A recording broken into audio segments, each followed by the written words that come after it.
یعنی آپ سوچئے مقام فاطمۃ الزہرا حدیث میں ہے، اور امام علی علیہ السلام بھی فرماتے ہیں کہ 3 مقامات کی طرف، 3 باتوں کی طرف حضرت جبرائیل امین نے ہمیشہ اشارہ فرمایا جب جب جناب زہرا سے ملاقات کو آپ تشریف لائے۔ سب سے پہلی چیز وہ یہ کہ یحسن عزائها، کہ آپ اپنے بابا کے غم میں اس طرح رو رہے ہیں کہ کمر خمیدہ اور چوکھٹ کو خون محسن سے رنگین، خطب فدق آپ نے دے دیا، مدافع ولایت آپ بنی، اور موت کے لیے بی بی اب دعا مانگنے لگی۔ تو جبرائیل امین کی ڈیوٹی خدا کی طرف سے عظمت فاطمہ کو دیکھے یہ تھی کہ آپ جا کر ان کو تسلی اور تشفی دے دے، یہ پہلا کام۔ اور دوسرا پیغام جو آئے دن جبرائیل امین حضرت فاطمہ الزہرا کے لیے لاتے تھے، یخبرها عن ابیہا، یعنی آپ کے والد حضرت رسول اکرم صلی اللہ علیہ وآلہ وسلم کے حوالے سے خبر دیتے تھے کہ عالم برزخ پر کس حسین و جمیل مقام پر جو ہے رسول خدا فائز ہے، اور کس طرح آپ آرام فرما رہے ہیں، اور کس طرح وہ آپ اپنی بیٹی کی آمد کے لیے انتظار فرما رہے۔ اور تیسرا کام جو جبرائیل امین نے ان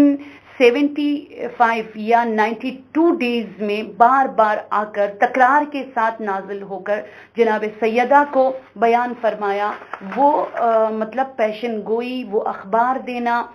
وہ خبریں بتا دینا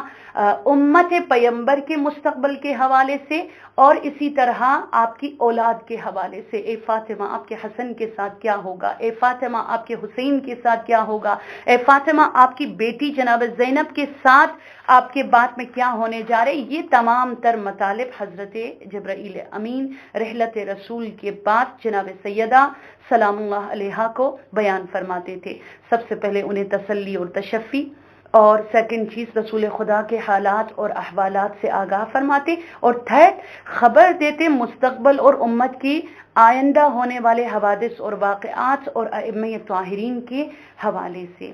اور تیسرا راستہ چلیے، کلام معصومین میں بہت اختصار کے ساتھ میں نے آپ کو بتایا کہ حضرت فاطمہ الزہرا کا مقام اس قدر بلند تھا کہ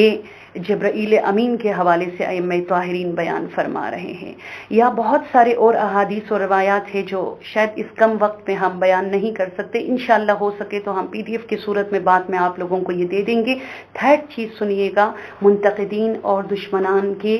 زبان سے شأن فاطمہ کے بارے میں بہت ہی اختصار کے ساتھ میں بتاتی چلوں۔ سلیمان قطانی، یہ نان شیعہ کیا، سنی کیا، اہل حدیث کیا، یہ تو نان مسلم ہے، مسیحی ہے، وہ کتاب لکھتے ہیں حضرت فاطمہ الزہرا سلام اللہ علیہا کی شان میں، اور اس میں وہ لکھتے ہیں کہ فاطمہ سپر وومن آف اسلام صرف نہیں ہے، بلکہ فاطمہ الزہرا سلام اللہ علیہا پوری دنیا میں مردوں اور عورتوں میں فاطمہ سے زیادہ طاقتور، فاطمہ سے زیادہ بہادر اور منیب العقل،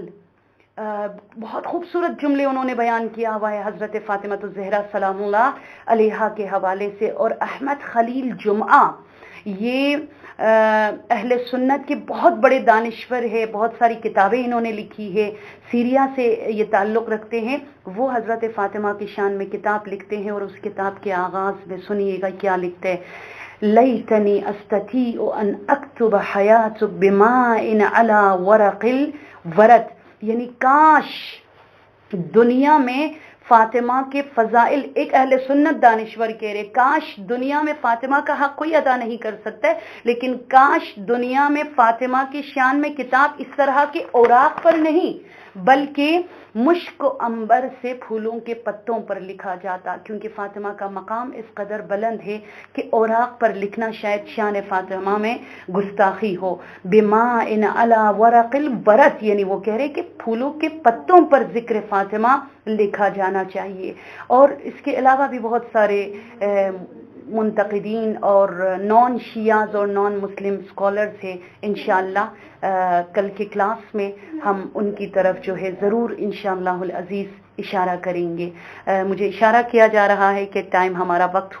ختم ہوا جاتا ہے۔ آپ لوگوں کے لیے کوشچنز کے لیے کچھ ٹائمنگ یہاں پر دے دیا جا رہا ہے۔ تو انشاءاللہ آج بہت اختصار کے ساتھ میں نے یہی کہا کہ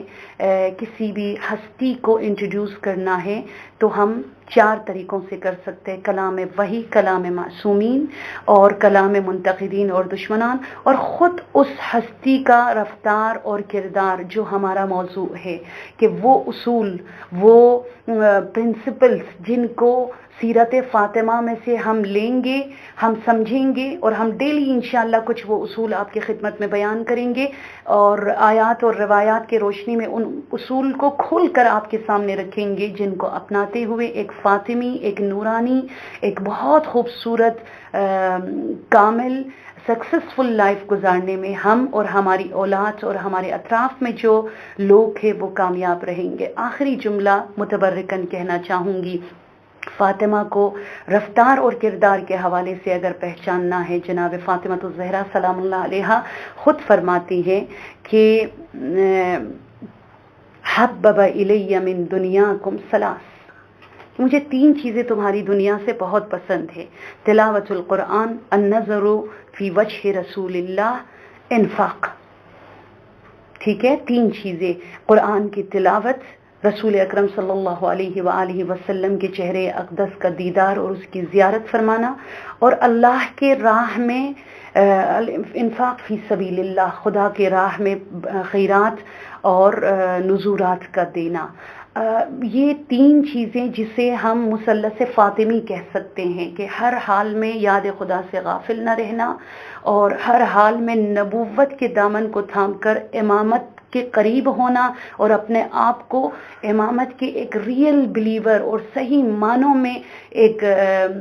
مقلد اور ان کے مشعل راہ پر چلتے ہوئے عملی میدان میں علمبردار بننا، اور اس طرح ہونا کہ اللہ سے ہمیشہ دعا کرے ہمارے ہاتھ دینے والے ہاتھوں میں سے ہو، لینے والے ہاتھوں میں سے نہ ہو، جو دے جو کرے اللہ کی رضا کے لیے کرے۔ وآخر دعوانا ان الحمد للہ رب العالمین۔